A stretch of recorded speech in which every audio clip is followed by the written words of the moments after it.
Hatuchezi ni maneno ya kwa mashabiki wa kikosi cha wanajangwani Young Africans ambayo yanarindima kwa sasa ni kuhusiana na swala la hatuchezi, na imekuwa ikisumbua sana kuhusiana na wao kutokana na kile ambacho kipo wakiwa hawana imani na TFF. Wengi wanalalamika, lakini pia uongozi wa Yanga tunaona pia umetoa barua kizungumza kwamba hawana imani pia na TFF kutokana na kile ambacho kipo kwa wakati huu hapa, kwa sababu waliweza kutuma barua yao kwenda CAS, lakini matokeo yake barua ile iliweza pia kutokuwepo na yani majibu ambayo yalikuwepo ni sahihi. Kwa hiyo imekuwa ni gumzo sana, na hatimaye wakaambiwa waweze kufuatilia katika soka la ndani, na wao hawajaweza kufuatilia kutokana na kile ambacho wakiwa nacho rohoni mwao, wakiwa nasema kwamba hawana imani na bodi ya ligi ya Tanzania. Kwa hivyo moja kwa moja, lakini kuna kitu ambacho kinaweza kikashangazwa kwa wengi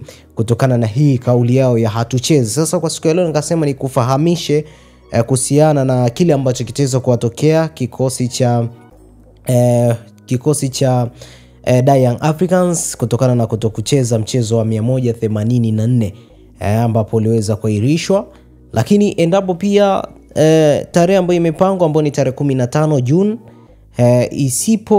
wasipofika uwanjani, ni kitu hichi hapa ambacho kitenda kuwasibu. Katika kanuni ya 32 kifungu cha kwanza kabisa cha TFF, kanuni inasema hivi: timu yoyote itakayokosa kufika uwanjani bila sababu za msingi zinazokubalika na TFF au TPLB na au kusababisha mchezo usifanyike itakabiliwa na adhabu zifuatazo. Nikianza na kifungu cha kwanza pointi 1 hapa, ambapo tutaenda moja kwa moja mpaka pointi 8. Inasema itapoteza ushindi na kushushwa madaraja mawili, na matokeo ya michezo yake yote yatafutwa au kupewa faida timu ambazo haijacheza nazo.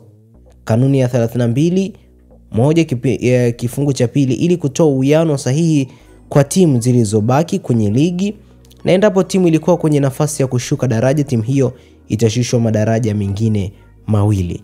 Lakini endapo timu itakuwa imecheza zaidi ya nusu ya michezo yake kwa msimu husika, matokeo ya timu hiyo hayatafutwa kama ilivyoainishwa kwenye kanuni ya 32.11. Timu ambazo hazijacheza michezo yake na timu iliyoshindwa kucheza mchezo wake wa First League zitapewa ushindi kwa michezo yao husika. Lakini itatozwa faini ya shilingi milioni 2, ambazo kati ya hizo milioni 1 itachukuliwa na TPLB na shilingi milioni 1 italipwa kwa timu pinzani, na itapoteza haki ya kuchukua gawio lake la mapato ya mchezo huo.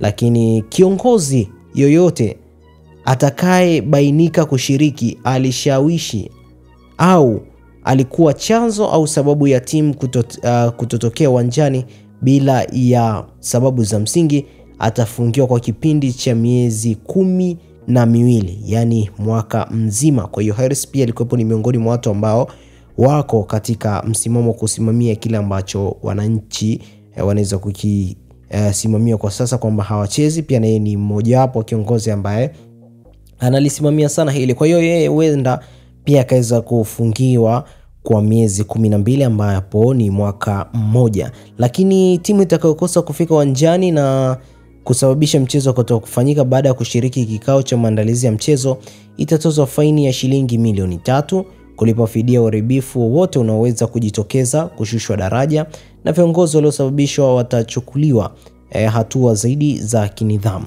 Lakini inaweza kukabiliwa na adhabu zaidi kama ambavyo TFF TPLB itahitaji kuchukua hatua zaidi kadiri itakavyoona inafaa. Lakini timu yoyote iliyopewa adhabu ya faini chini ya kanuni ya 32 kifungu cha kwanza nukta 2 na cha kwanza nukta 3 haitaruhusiwa kucheza hadi